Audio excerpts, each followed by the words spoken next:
Chers frères et sœurs dans le Seigneur, bonjour.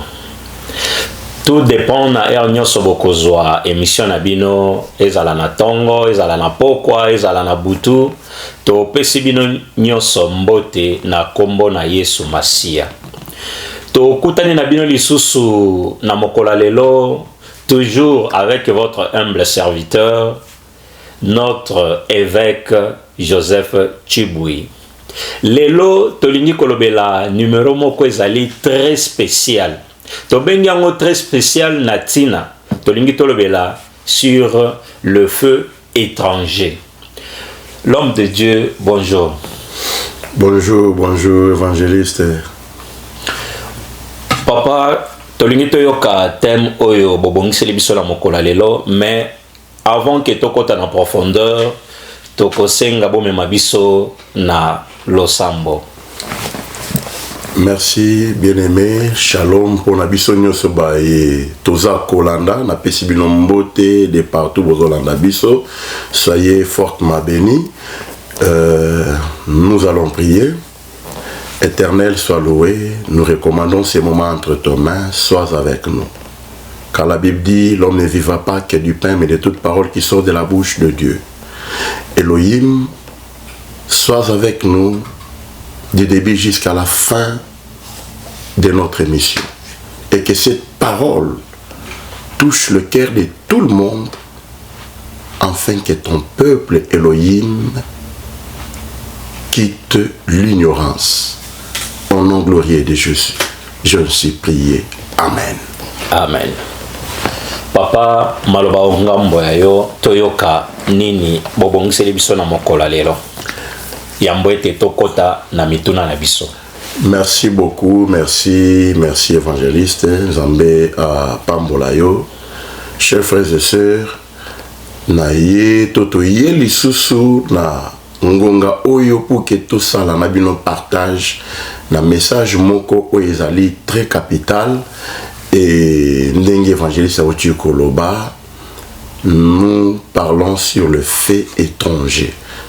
Mais bien aimé, c'est quoi le feu étranger? Tout le monde a la Bible, c'est tout la Bible.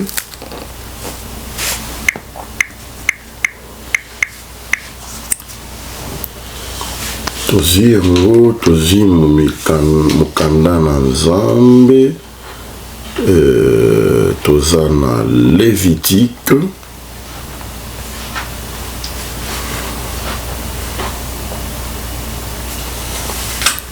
Dans le Lévitique chapitre 10, on attend le verset premier et le deuxième verset.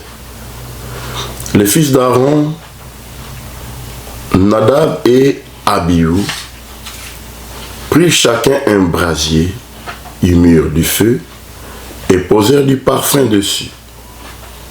Ils apportèrent devant l'Éternel du feu étranger, ce qui ne leur avait point ordonné. Alors, les feux sortirent de devant l'Éternel et les consumant, ils mourirent devant l'Éternel. Mais bien aimé, Eloko et Tikebiso et Tindikibiso pour que Toebanako parle sur le fait étranger, ce sont des précarités que nous sommes en train de vivre aujourd'hui dans le monde sacerdotal. Na kati ya église corps du Christ. Frère Nabiso Patrice Moïmuso Kwayemba Kinzembo alobi, je vis le monde dans l'église. Le feu étranger. Bandeko yo bana ya Aaron basalaki eloko oyo epesamelaki bango ndingisa te. Baye kosala yango epai na Nzambe epesaki Nzambe kanda pe bandeko mibale bakufaki. Pourquoi bamemi feu étranger epai na bon Nzambe? Bien aimé bibezoloba ya Nzambe ya kaisala ya kaisala. C'est-à-dire nous devons savoir faire la part des choses. tokoki komanda kozwa monde te makambo mokili tomemi yango na kati na église nde eloko ekomi koboma mokili lelo tozolobela le monde entier. Donc c'est ce qui est en train de détruire le monde. Et vous m'excuserez, je serai bilingue parce que message nazo pesa ezo concerner monde entier. Voilà, quand on parle de feu étranger, c'est faire des pratiques qui ne cadrent pas avec notre protocole d'accord avec Dieu. C'est la Bible, la parole de l'Éternel. Faire des pratiques qui ne sont pas autorisées par la parole de Dieu. Des choses qui ne plaisent pas à l'Éternel. C'est ce que nous appelons faits étrangers. C'est-à-dire des choses qui sont contraires à l'évangile. Voilà, bref. On a coquille ko pesabino loko la explication. Il y a feu étranger yangoana. Et ça, premièrement, Bible ezolobana biso boye ce qui est au tangi les sous pour na ko perdre temps na bisoté. Et j'aimerais que to ko meloko yo bozi Proverbe 30 verset 6. Comment Proverbe 30 verset 6 otanga yomoko na ndaku okoyi kokoma pe Apocalypse 22 18 à 19. La Bible nous interdit, Bible zoloba, n'ajoutez rien et ne retranchez rien. La parole en Nzambe, n'ajoutez pas et ne retranchez rien. Mais il y a des choses qui se font aujourd'hui au sacerdoce, partout dans le monde, qui sont vraiment, vraiment pas du tout catholiques. Et ce n'est pas vraiment propre. Bien-aimés, vraiment, je vous prie de suivre cette émission attentivement et avec un cœur de chrétien.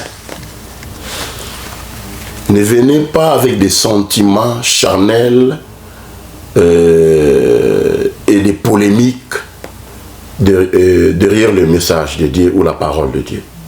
S'il vous plaît, c'est un message qui va aider et qui va sauver plusieurs. Ça va sauver plusieurs. L'Église du Christ est par terre aujourd'hui à cause de toutes ces précarités. Des pratiques que les pasteurs sont en train de faire aujourd'hui, les serviteurs de Dieu, vraiment, suivez-moi attentivement. Malgré votre ancienneté, l'expérience que vous avez, mais le Seigneur peut m'utiliser, moi, qui est le moindre des serviteurs, juste pour corriger certains points ou certaines choses. Merci beaucoup. Oui, l'homme de Dieu, Tolandio Nabokebi, vraiment, Nanyon Sotoyoki. En tout cas, Bandeko, Nalingara mingi ko répéter penali loba oh Yesu Masia loba. Vous connaîtrez la vérité et la vérité vous rendra libre. Makambutozo yokawa yamotuya vraiment eloko ematisinga na motuna na ya liboso. L'homme de Dieu lobi boye. Les feux étrangers, c'est faire des pratiques qui ne sont pas autorisées par la parole de Dieu. L'homme de Dieu. Papa, par rapport au lobby, toyoki pratique qui ne cadre pas avec la parole de Dieu. Elingi kolobanini. Oyo biso nyonso tomonaka na kati ya bamasanga. Ba pasteur kobamba ba veste, ba mouchoir repai, nyonso ba pratique wana. Tolobanini ezako cadrer na parole de Dieu, to ezali peka ka ba fait étranger. Merci beaucoup, merci l'homme de Dieu pour cette belle question. Voilà, bilo tozolo belande yango wana. au Komona, un pasteur en pleine prédication, et il arrête avec la prédication pour commencer à donner des coups de tête aux gens, des coups de tête dans les vides. Babiloko to za omona na baibingo ekala na catch, donc catcher a té na beti coup de tête mutakwei na musika. C'est ce que les pasteurs sont tentés de faire aujourd'hui dans des églises. Des coups de tête dans le vide, des coups de tête dans le vide, des coups dans le vide, les gens tombent en espace. Ces pratiques-là ne sont pas des pratiques bibliques. Si nous lisons dans le livre de Marc, chapitre 16, à partir du 7e verset, la Bible dit « Voici les miracles qui accompagneront ceux qui auront cru. À mon nom, ils chasseront le démon. Ils imposeront les mains, ils prieront pour les malades et les malades seront guéris. » Mais ce n'est pas ce que nous voyons aujourd'hui. Quand on parle de la maladie, on ne voit pas qu'il y a la maladie physique, il y a aussi des maladies spirituelles. Peut-être, Moutazo Beta Bakou de tête dans les vides veut me parler de la spiritualité. Mais la Bible ne nous recommande pas de donner des coups de tête dans les vides. Non. On dit, vous prierez pour les malades, vous chasserez les démons. Il est question de faire des déclarations. Savoir déclarer au nom de Jésus-Christ de Nazareth. Car la Bible dit, le Seigneur a toujours été derrière les paroles de ce serviteur pour approuver cela. Mais l'élo est comme un mouton, petit coup de tête dans le vide, non, ça c'est de la magie. C'est de la magie. Et l'élo banganga pe basiliki. Bolanda na ba réseaux sociaux, na internet, bomona ke bangango basala kana bango association. Banganga o ba pesa bango ba kisiwana, l'élo babandi ko silika ba comme ko dénoncer bango. Et tozo kende wapi na makambo nzambe na biloko aboui. Peuple nzambe, la Bible dit vous connaissez la vérité et la vérité vous affranchira. Là où il y a la vérité, là où on vous crache la vérité, vous ne voulez pas y aller. Et de telles émissions qui vous crachent des vérités, vous ne voulez pas les suivre. Vous préférez suivre des précarités, des choses qui ne cadrent pas. Et le dimanche, vous allez vous réunir dans ces églises-là, force magique, magie à Mokil, vous trouvez ça normal, pasteur coup de tête dans le vide. Donc, question à nous tous, papa, ce sont là des faits étrangers. Aujourd'hui, vous devez savoir que Banganga Kis Bazangi ba client, Basali ba temple, Baïna Bonganga l'église.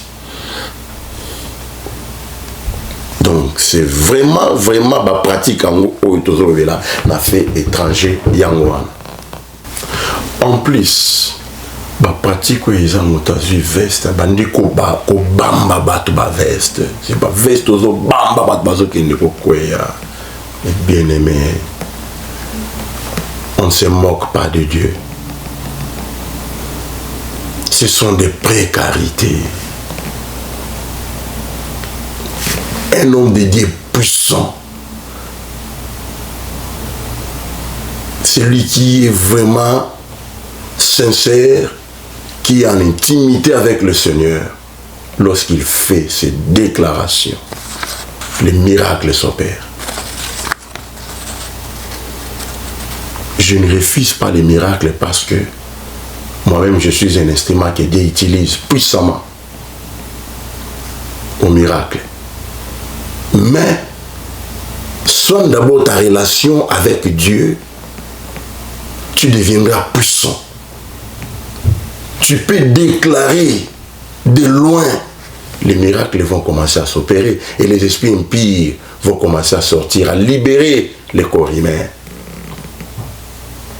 Et bien-aimés dans le Seigneur, biloko ananios, ce sont des feux étrangers automema. C'est totali Bible. Yesu azwa qui est la mana etini qui n'était pas bambango, la femme à la perte du sang, mais c'est la femme qui est venue toucher la tunique. Il faut comprendre, il y a des choses différentes. C'est la femme qui est venue toucher la tunique. Et tellement que c'était l'habit d'une personne consacrée, nous faisons dans notre naïe, ils ont déjà rempli une onction. Nous avons touché à vivant qui merveille ensemble. Merci. Wow, c'est profond. C'est vraiment profond, Makamunya Sotoza Koyoka Awa, à travers votre humble serviteur Joseph Chiboui. L'homme de Dieu, Botiko Lobelabiso Awa, Namukanda na Marc 16.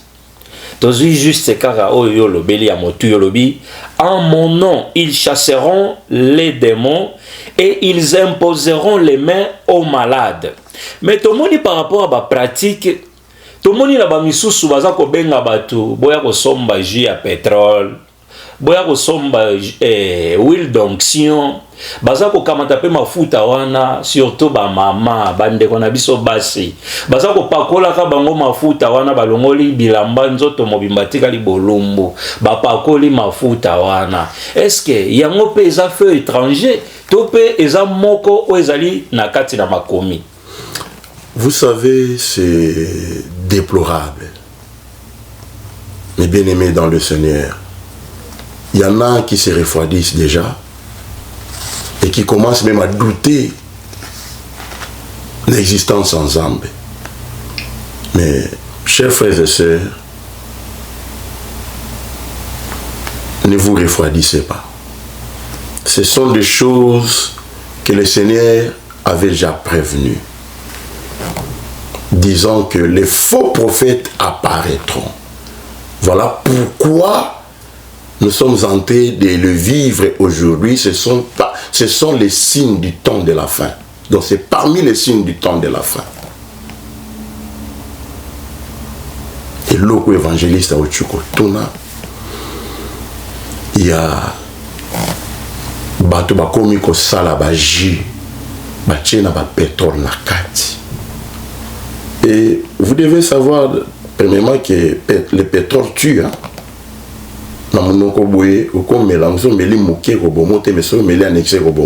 Mais dans ma toy, tu pars directement. Vous savez, et l'eau ni bozo ko préparer na venir maladie ni vous êtes en train d'attirer sur vos corps à cause il y a manque à connaissance. Vous ne voulez pas découvrir les choses de Dieu, vous voulez seulement la facilité, dans la pratique, là où on vous invite, yaka, au sambela, prophète qui gagne à Bimi. Non. Premièrement, ce que vous devez noter, mes bien-aimés, dans le livre de Matthieu chapitre 10, le 8e verset, la Bible nous dit ceci: vous avez reçu la grâce gratuite, donnée gratuitement. Si vous partez quelque part, n'achète pas. N'achète pas. Je me souviens d'un monsieur qui fut chasseur. Cet homme avait amené son enfant, Nabato modèle Oyo, un enfant malade. L'enfant était guéri par ces pratiques-là. Mais 3 mois plus tard, le chasseur est allé à la chasse avec son fils et il a tué son fils par les coups de fusil. Moi, Nyama. Chasseur c'était son fils. Et vous allez dire quoi? Vous allez me dire quoi? Attention, le diable est rusé. Non. Vous devez savoir que Christ lui-même a dit, je crois bien que c'est dans Matthieu 12, verset 43. Le diable ne peut jamais chasser le diable. Une maison subdivisée contre elle-même ne peut pas subsister. C'est ce que vous devez savoir. On est tenté de vous tromper. Aucune église en Zambé, bazo teke la yoji pour la lobby konayo n'achète pas. Ce sont des faits étrangers. Le Seigneur l'a interdit. C'est vraiment interdit. On ne vend pas la grâce. Bino bakbogina kosomba ba huile d'onction. Pasteur aye na ba huile d'onction sangisi abandi ko teke la bino soko ke ko luka huile d'olive libanda au coût tango peut-être on va 105 $, 10 $, mais les pasteurs vous vendent ça à combien? À 25 $, 50 $, disant que ils en onction. Mais non, on est tenté de jouer avec vos âmes et vous devez savoir que l'âme coûte trop cher. Et vous, pasteurs, qui pratiquez ces choses, mais bien aimés, chers frères et sœurs, vous voyez bien que ce sont des faits étrangers pour vous, sacerdoce. Repentez-vous, mes frères. Notre Dieu n'est pas injuste. C'est ce que vous devez savoir. Ndenga boma ki bana ya Aaron, ndenga boma yum to salama kambwana. Il t'a laissé le temps pour que se convertir. Mais si tu ne veux pas te convertir, sache-le que le Seigneur va t'effacer. Il n'a pas demandé la permission à qui que ce soit pour t'effacer, pour t'enlever sur cette terre. C'est lui-même le maître des souffles de vie. Et les âmes dont vous êtes en train de jouer avec, ce sont des âmes dédiées. Et sachez que les âmes coûtent trop cher. Vraiment, évangéliste, réponse à quoi on paie ça, na biloko ba vente ya ba jus, na ba huile d'onction, biloko ananion, ce sont des faits étrangers. Et puis, et l'orotu ko loba, bazoko pakola, pasteur azoko appliqué. Moi, c'est peut-être pasteur dans mon mobile. Moi, je l'ai vécu. On a mis sur la Naoleka, na balabala moko boya Kinshasa à l'époque. Nazoleka na Kinshasa na quartier moko na Selembao. Na boaka misi boye na porte à kofungwa maboye. Un jeune homme azo pota mama moko mokolo ba pomade na tolo a na bassin na ya azo pakola. Mais ce jeune homme a un âge à moi, na maman à Kokobota. Imaginez-vous un peu. Et sur les réseaux sociaux, nous sommes en train de voir cela. Mon pasteur a vu ma fouta, a tient à Moussapi, et à côté na sexe à moi aussi, pour appliquer qu'il a béni, a consacré. Et, Bandeko, on est en train de vous tromper. Ces gens-là sont des charlatans. C'est écrit nulle part dans la Bible.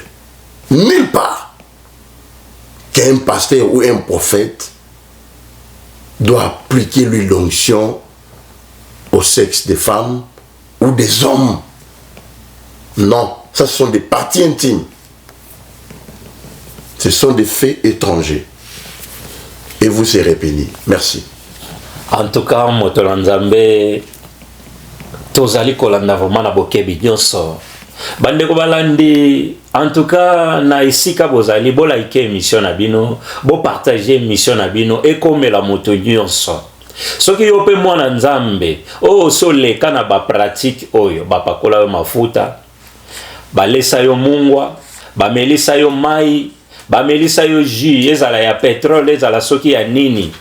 Numéro ezana sewa na benga moto na nzambe bo kozanga te ozwa ezali délivrance na yo. L'homme de Dieu tolandi na bokebi nyonso par rapport bouti ko yanola biso par rapport ya ba pratique. Kasi lelo pe tozali komona yambo ete tokota na motuna mosusu kaka ndenge bouti ko loba wa motuna mosusu ebimi lisusu. Mais yambo ete tokota na mutuna weza vraiment d'actualité. Tomoni pe na kati ya Bible. Eza na prophète moko na kombo ya Élisée. Akendaki pe kosekwisa mwana moko akufaki. Ake kosekwisa ye na lolenge moko pe toyebi te. Est-ce que tokobenga ngo pe fait étranger? To pe ezali moko o ezali recommandation na kati na makomi. Akendaki kosala miracle wana monoko na monoko, miso na miso, maboko na maboko, alaleli ebembe pe bembe wana esekwaki. Sikoyo par rapport ya wana bokoki kosunga biso ndenge nini po tozwa vraiment bososoli. Merci beaucoup évangéliste. Question moko kitoko makasi. Oyebi verset wana ba pasteur to ba serviteur aventurieux baza ko utiliser ango makasi. Makasi avant de répondre na kopé so témoignage moko na sala qui délivrance à pasteur moko. Je ne citerai pas le nom. Pasteur wana avait utilisé verset. C'est-à-dire, la femme moko ayaka comme on a pasteur wana, c'était une femme mariée. La femme était frappée par l'esprit des maris de nuit. Moi, si on a qui attaque Moussa dans la bureau, c'est qu'un nimbi m'a moqué, mon bali à bouton. Ayoka prophète Mourazo paye la makasi. À l'époque, na période où on a prophète, on a des quoi, on a payé la ka on a des choses à canate. À qui comme on a des quoi ici, a payé versé wa. A ici problème na yo pose la no solution. Biloko anetika yo. Il faut na salelo service. Il y a Élisée l'écolo ya mwana akufaki. Talaka mutanyo kwa mina problème et bi ba maman surtout ceux qui ba mi pesi. Ah bon, on le fera quand bon yo prépare-toi to wana to sala mon hôtel et au tia robe de nuit na yo na sac tout et tout. Yo zaka en robe de nuit na kati et l'autre côté moi je serai en kilote. Ba ken hôtel parce que tu as la kilote torche nu, madame na robe de nuit, allez, azui monoko amati, monoko ne na monoko ya sœur, maboko na maboko, allez-y comprendre. Des sexes opposés, la position wana. Déjà monoko et tout ani mbebo na mbebo. Yebisangai onction nini ko garder sous ce place wana pour connecter. Na isika a transmettre onction ezalole monde comme ekobima et coaché pas serre. Serpetanga oki le me koti yepe na sentiment na sa me mama ki azongisi. Réplique mbala moko caresse bandi musala pesala mi kawana. Mais qu'est-ce qui est arrivé? Besprit wana pezaki kanda et tiki nango mama wana. Quand on a un complément, on a un coach pas ya pasteur. Maman tant accueilli pe normal. Maman on a peine à ce que à qui n'a pas opé sa témoignage j'ai pas abattu que non na bika na daki menacer la mari des femmes de nuit. Mais or il a qui n'est esprit et l'inga qui corriger pasteur. Pasteur a commis ce qui kakata na mati na chair, a oni matin na chair comme konimba. Ce qu'a nimbi boy, femme de nuit, a baby si sous-vêtement. A nimbi boy, a baby si sous-vêtement. De quoi na souffre qui, chair qui comme on nga et les problèmes étaient résolus. Nzambo tobele la ka nzamba ma pe abolingo, abikisa kinde kwana. Voyez, Élisée, nzambe muta inspira qui a salé le kwana. To boyite inspiration existe aka. Mais inspiration, nous devons savoir qu'il faut garder la parole de Dieu. Et Oyowana et Élisée, Dieu n'est pas insensé. Dieu ne peut pas inspirer deux personnes vivantes et des sexes opposés dans cette position-là. Nous avons pas cette inspiration. Parce que l'enfant était mort. Et puis Akufaki, c'était un cadavre.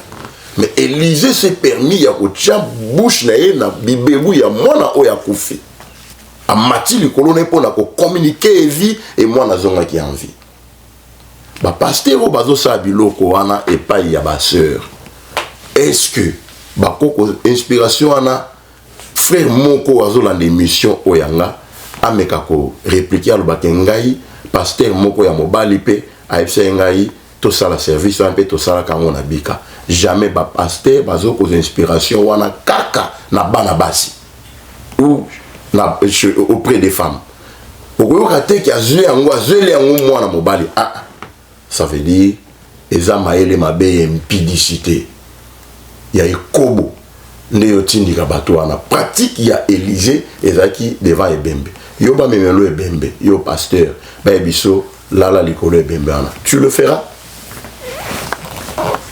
Voilà, ce sont là biloko wana nyonso donc toko comparer au Élysée parce que Élysée ezaki devant ebembe ya bango ba osala ngona ba baza vivant. Merci, je crois bien que na répondre.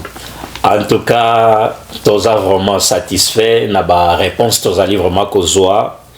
L'homme de Dieu a lobeli biso inspiration et sengeli ezala cadré na parole de Dieu.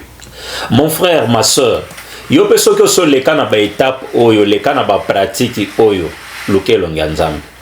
Numéro ezana sewana benga numéro na moto na nzambe ozwa oezali délivrance na yo bima na ba pratique oyo yo pe muto kangami nango butu mo lingi kotika te bima na ba pratique oyo luka elongi na Yesu Masia.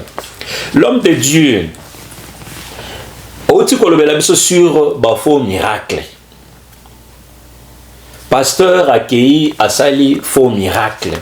Tozo mona ngo oeza info eza na actualité mikolo biso nyonso tozali kolanda wana ba YouTube tozolanda ezali na yebiti soki to benga ngo pe faux témoignage to benga ngo faux miracle to yebiti eza na évangéliste Kabundi Walesa na nganga oeza ko créer polémique mikolo oyo en tant que corps du Christ tokoki ko juger yango ndenge nini makambo ezali koleka na net. Merci beaucoup, merci évangéliste. Non, c'est pas la question là. Bon, moi personnellement, tango na lobelaka ba vérité biblique, j'aime pas vraiment citer les noms des gens. Wane ana sagesse langai.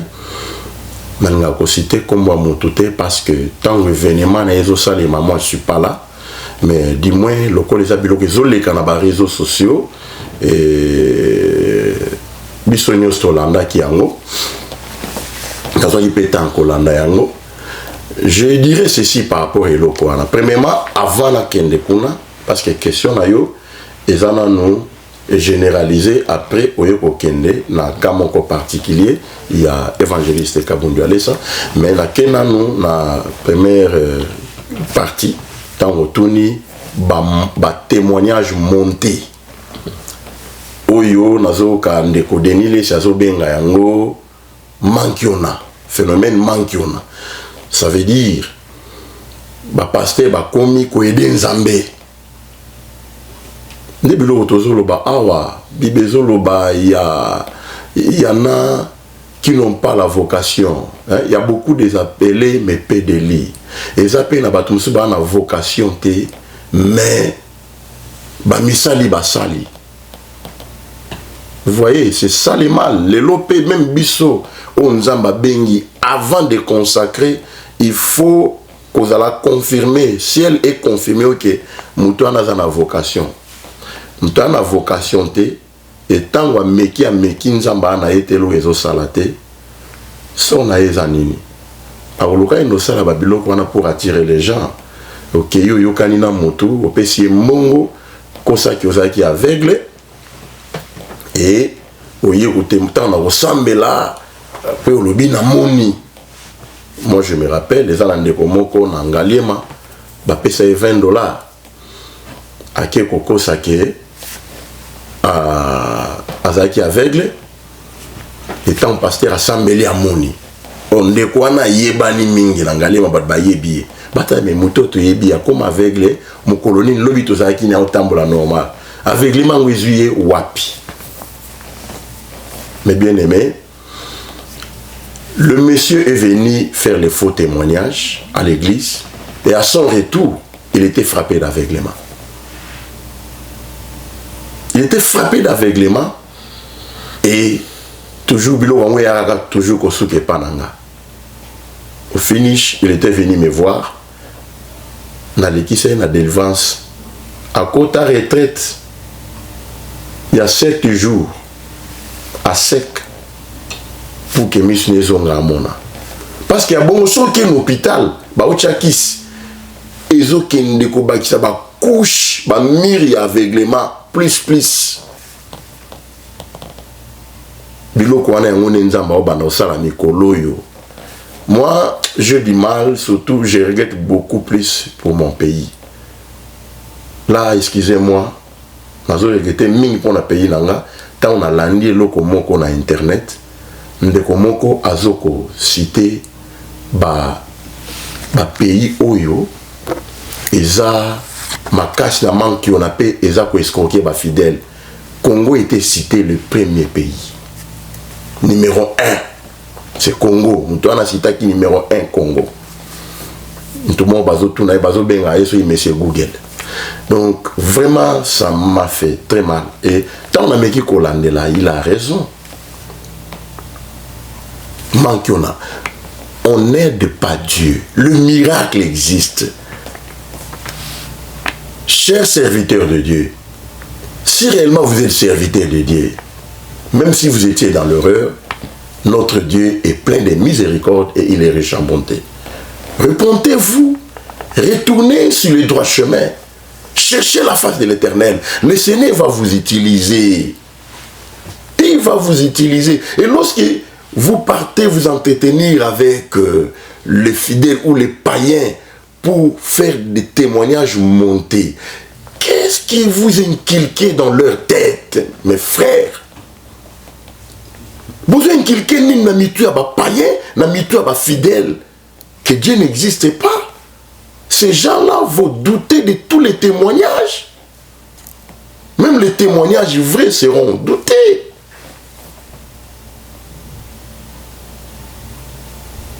Vraiment, témoignage monté, ezako, nous avons basonga kaete, bandeko bosa la babiloko wana boti kapo, nous avons ebisinga aoba no bimisa bino na poisa. Boba no bima moko mo na poisa. Wana ebisi bino ngo. Na mikolo kato kene boba no bima na poisa. Boti ka biloko wana.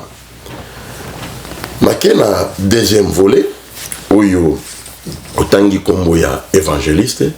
Bon, na cas ya évangéliste, vous savez quand la Bible nous dit ne jugez point, Bible zolo bango na raison. Parce que makam susu mutakoza la salle on a face A, binobosia on a face B. Mais na nina répondre na ba na nzambe clair. Et lo kwa ne salami ya komona nganga aye l'église ko témoigner. Premièrement, je ne sais pas nganga wana azaki évangélisé par évangéliste. Abongoli mutema ndimi kotika bakisi na ye pour devenir frère en Christ. Il y a libéla na vie na ye. Question mark. Nde yangwe pour ça qui est na repentance na ye, il faut que ça la témoignage wana parce que premièrement dans la zone makambo belia ko lobana dossier oyo. Il y a le bosso na ko pesa moi conseil na baninga na nga basali ya nzambe nyonso eza ya collection na médiaté. C'est ce que nous devons savoir, évangéliste. Tu es avec moi. Ozomona combien de bazobika. Nazana batu babika na basida lelo ba osale la nzambe na kati église. Baza la serviteur na église babika na basida. Mais na permettre bon ko témoigner. Parce que ceux qui a témoigné mutu na mutu lito inyo se yoka ndenge mokote. Ndeko wana azaki célibataire. Au moment où je parle, Bamoussous, Babazé Belé, Bamoussous Bazal déjà marié pe Baboti. Si tant Wazaki célibataire, a témoigné qu'Azaki na sida abiki. A comme na posa bala, l'église kaka. et bah tous en la race et belle l'église oui que bah si d'ici là raté que bah donc les gens comme la difficulté aux hommes c'est au bas donc nous c'est ça que tout le caca collègue ça nous sur la médiaté et puis témoignage nous c'est ça à couper ça té et tant on dit qu'on a les cas pour donner les témoignages et puis citer les noms il y a bana basio bazo ko ça là ba émission là bango na ba TikTok on a mutu ça na vie na e on zambe orienté pour que abonga donc kobonga ya mutu zo dépendre na chemin on zamba bongi c'est lié et yo leki au bandi ko citer bango ata ce qui est qui vrai non au citer bango boyete bon si ko ce qui est vrai ça fausse information est-ce que oyebi combien bo abiser là-bas na basiwana combien vous les avez choqués et puis bo baby si réputation na bango ça ne s'achète pas beaucoup réparer en comment l'unique juge autour la kanenzamba na likolo c'est lui celle qui voit ça ce qui est ça montage ce qui est ça montage c'est-à-dire le monsieur qui témoigne là sera frappé nous avons frappé et puis le pasteur qui a permis cela qui a les cas témoigner yépé azana pas na yé pas nzambe ceux qui n'habitent ceux qui zali fausse ceux qui ont fausseté même pasteur azala pigné pas nzambe mais ceux qui sont en réel l'erreur il y a pasteur Zakaka il y a collègue ça nion sur la média ça veut dire bilon souffle tout amizaka pour battre la paix par réputation baninga erreur na yangwana Dieu ne va pas frapper Dieu ne va pas punir mais ezamabe ezamamabe mais ce qui est ça qui yemo kwa yebi qui a sala ka manque on a ndenge bande ko bazo benga ngona terme wana manque on a wana ndeko na biso évangéliste Kabundi Alessa et Sengeli a amekana kotika ngo main selon ngai na limite que tant soit kozana biloko wana je ne crois pas parce que c'est quelqu'un que je connais quand même longtemps quand bien même que boyete to yebani boy en face de main na yebie quand même ko salaman qui on a loba moi ba erreur il y a collègue qui ça n'importe qui n'a pas témoignage ou des fois tika mais ce qui est amant qui on a moi personnellement naza ko douter na yango sauf que on a toujours ba que ne juger point mais ce qui est yango wana ezalika munaye nanzambe mais bref biloko ba manque on a en tout cas nzamba au frappé batinyo so baza derrière biloko wana parce que za lokola bazo ko limiter nzambe pe ko enseigner bato ba osala bango ba montage wana ke makambo nyonso esale makana sacerdoce et dans lokuta parce que ces gens là c'est ce qui va rester dans leur tête que tout ce que nous vivons du haut de la chair tout ce que les pasteurs font sont des faussetés ce sont des montages et ils ont aussi leurs proches ils vont les relater que non ngana sagi boyna pasteur ki ngana sagi boyna pasteur ki ngana d'où il faut éviter toutes ces choses parce que ce n'est pas bien et puis les autres sont évangile yanzambete. Merci. Chers frères et sœurs, en tout cas, vous likez l'émission Nabino, vous partagez l'émission Nabino. Makambo pena ya motuya ezali kobima awa. Vraiment, tozali kolanda biso nyoso na bokebi. Nangaki juste na baxelo komoko Bible ezolo bana biso. Nous les serviteurs de Dieu, nous serons jugés sévèrement. Bandeko bozali kati na ba pratique oyo botika. Bolukelo nganzambe bosalela nzambe na bosolo. Soki po moni moya kotika ezate numéro ya moto na nzambe ezali na se awa. Benga bosololana l'homme de Dieu. Bible lobi, l'heure vient, elle est déjà venue, où les vrais adorateurs adoreront le Père en esprit et en vérité. Nzambaza na posa ya ba vrai. Bobi manakata lokuta, bobi manakata montage, bobi manakatia ko distraire peuple de Dieu. Nzamba zana posa bocha babrebi na ye na nzela o esengeli. En tout cas nazali nga moko te, nazali na oyanga ndeko tobengi na mama na kombo ya mama Brigitte. En tout cas ye pas ali na mituna ya kotuna moto na Nzambe. Na pesi esika na mama Brigitte. Ok, papa efek ngana sana mituna na ngami bale. Matuna liboso ezali eloko moko pe lekaika na internet na ba TikTok ba video pasteur moko na Congo ka ndenge toujours ba Congo et comme na ba prophète belé na ya solo na ya lokuta ye wana na église na ye alobi aya kosala miracle ya mbongo tomoni ya ba memeli so vite balakisi pe bandimi so ezaki na mbongo te eloko te azwi maboko na ye mibale atie na kati bazwi liputa batipiki asali soki asambelaki soki asalaki baincantation toyebi te après balongoli liputa batomboli so abandi kobimisa mbongo na kati. Eske oyo wana tokoki kolobaka eza miracle ya Nzambe to eza bafe étranger? Motuna na ngai liboso yango wana ya mibale kaka ndenge na lobi ba prophète ba tonti pa seulement na Congo mokili mobimba ekomi sikoyo biso pe bandimi soki tozoluka nini toyebi te, peut-être tozesusu na foi te tokomi koluka tokomisa Nzambe pe nganga na bavi na biso tokomi kokene pa ba prophète kotalisa na kene pa prophète ayebisa ngai soki na kokoma lobi nani ndenge nini na kozwa mbongo pe na ba prophète yango bakomi pese olingo kene talisa il faut futa mbongo o wana siko tokoloba est-ce que za tango nazokene na futi mbongo pa ya prophète mosala Nzambe pe tobenga mosala Nzambe na futi mbongo wana eza nini miracle o tozokene ko consulter nganga o ezaka na cadre ba fait étranger tokoloba nini soko koki kosunga biso na mituna wa. Vraiment, merci beaucoup. Merci, Maman Brigitte. Nanga vraiment osala pour Naebi Yolobaka bien. Naebi à la prochaine émission, il y aura tout terrible. Merci, Nabandeko Oyo. Vraiment, Bozolanda. Nazako Ebisabilo que vous ne serez pas dessus.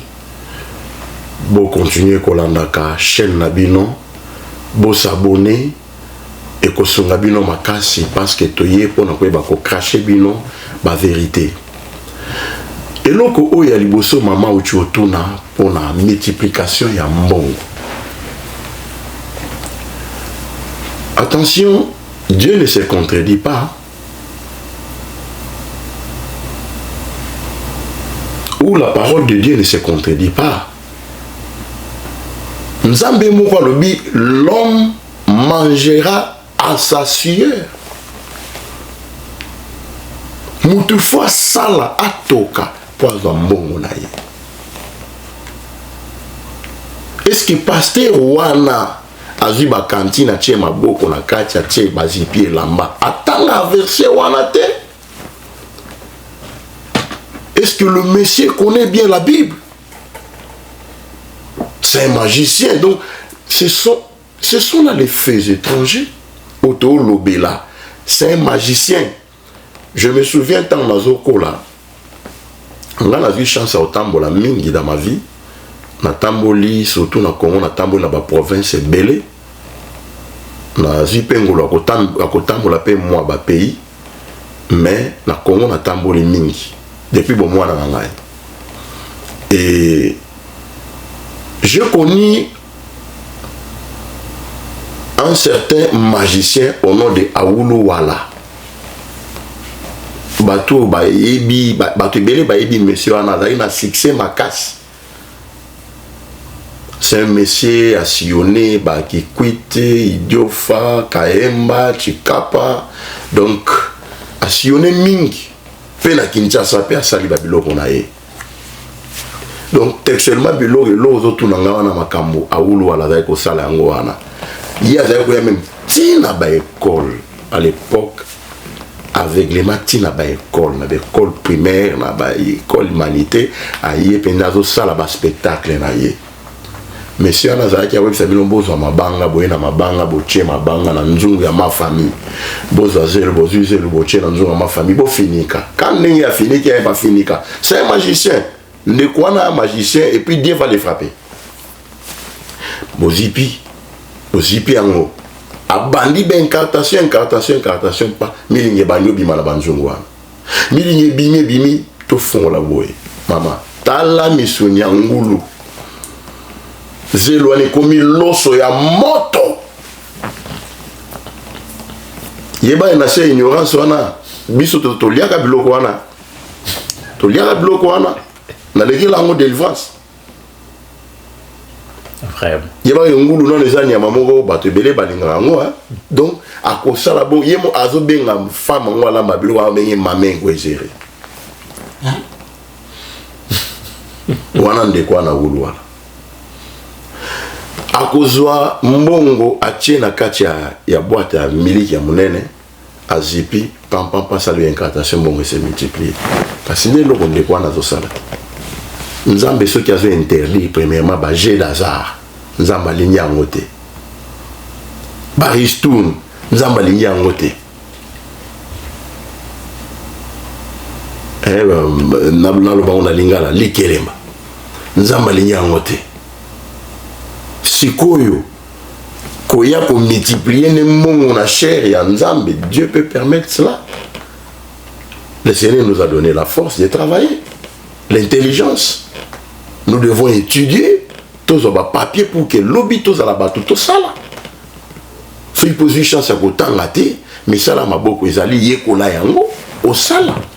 Ces pasteurs là en réalité ceux qui les lots na bamboka ba introduit ba système ba ministère na ministère penda na administration ba penda ministère moko ezotala makambo ya l'église mutabonga funa kangaye akesa la prison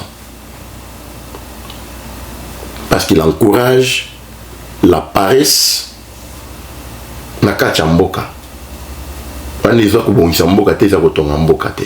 Donc c'est un magicien et puis a répété sur le côté prochainement sur la salle yango multiplication na wana neka na oloba tanga ofonga li pour tes papier baba même banga netumbelo akata yango. Donc eza vraiment ba fait étranger biloko wana bazosala bolanda bato bongote ce sont des faux prophètes. Merci wana na répondre na question ya liboso et ndekwa tika soka tikite baba même banga yami balé ezali par rapport il y a ma consultation prophétique payable. Consultation prophétique, en réalité, ils ont vraiment ma bête, mais modèle tous mes mélango et comme il m'a bête.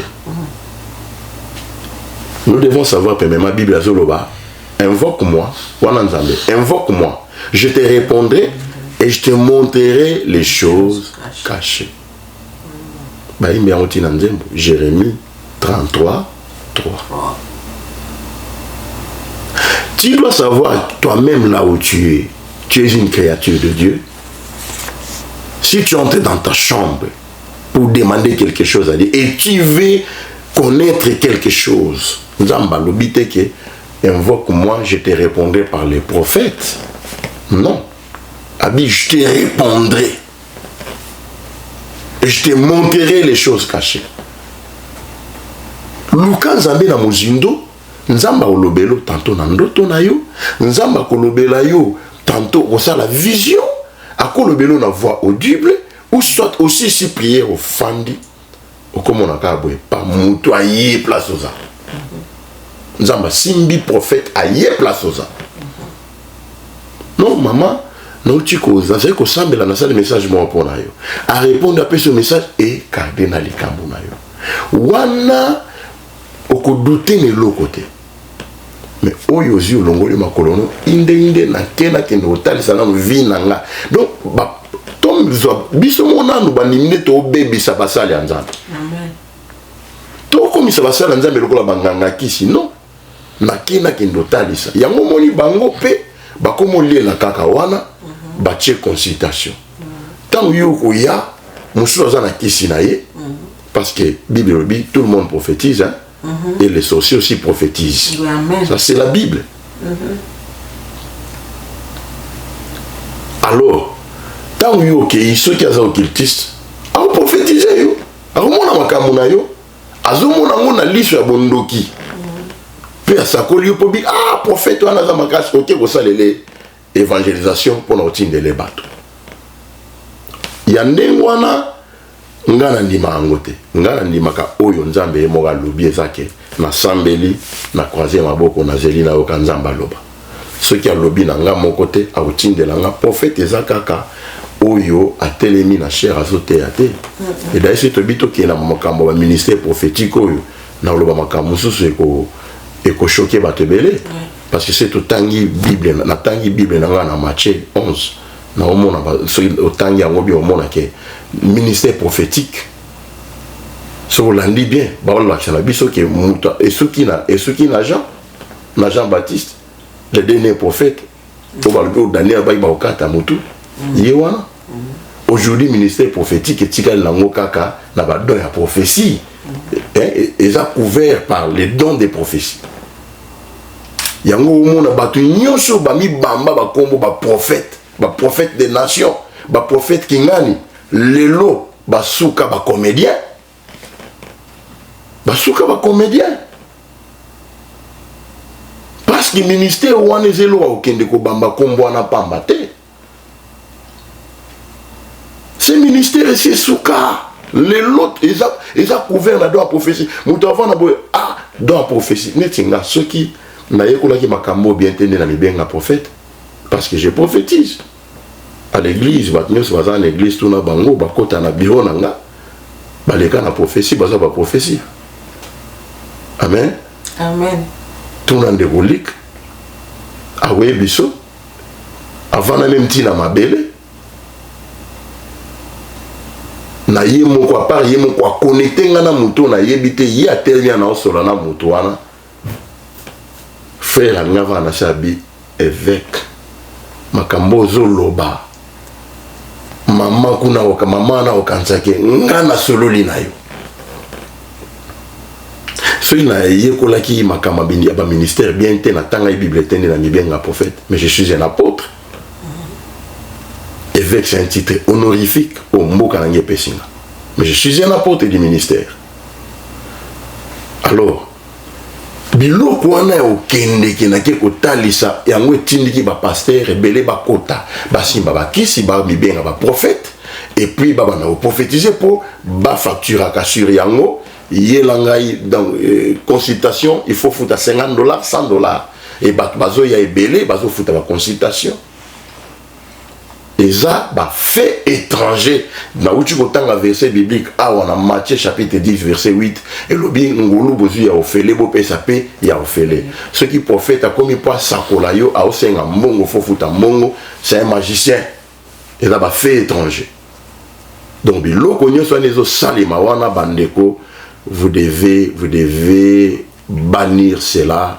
Eza biente, eza malamute. Merci, mes bien-aimés, bandeko balandi, nzambe alola, apambola bino, pona lelo, na kantike, thème oyo, eza vraiment vaste, eza munene makasi, et ba question na ibike, eza ebele, même bino moko place boza, je sais que vous avez aussi des questions, bokome la biso, na chaîne na biso na sewana, comment ba question na on a commentaire na chaîne télé du surnaturel après avoir kolanda comment ce qui peut au monde ko commenter numéro isa wana au commandant na YouTube te comme libiso na numéro na biso ba question yé to ko répondre to ko tanga yango pe to ko répondre bino na émission pour question na yo et ko zalaka pour te répondre peut-être ko sunga bato ebele bandeko botuna mituna na émission oyo tozo zela ba mituna na bino et tu peux continuer à ébiquer prochaine émission et que les cas et que ça va diffuser calamité tous et la question na bino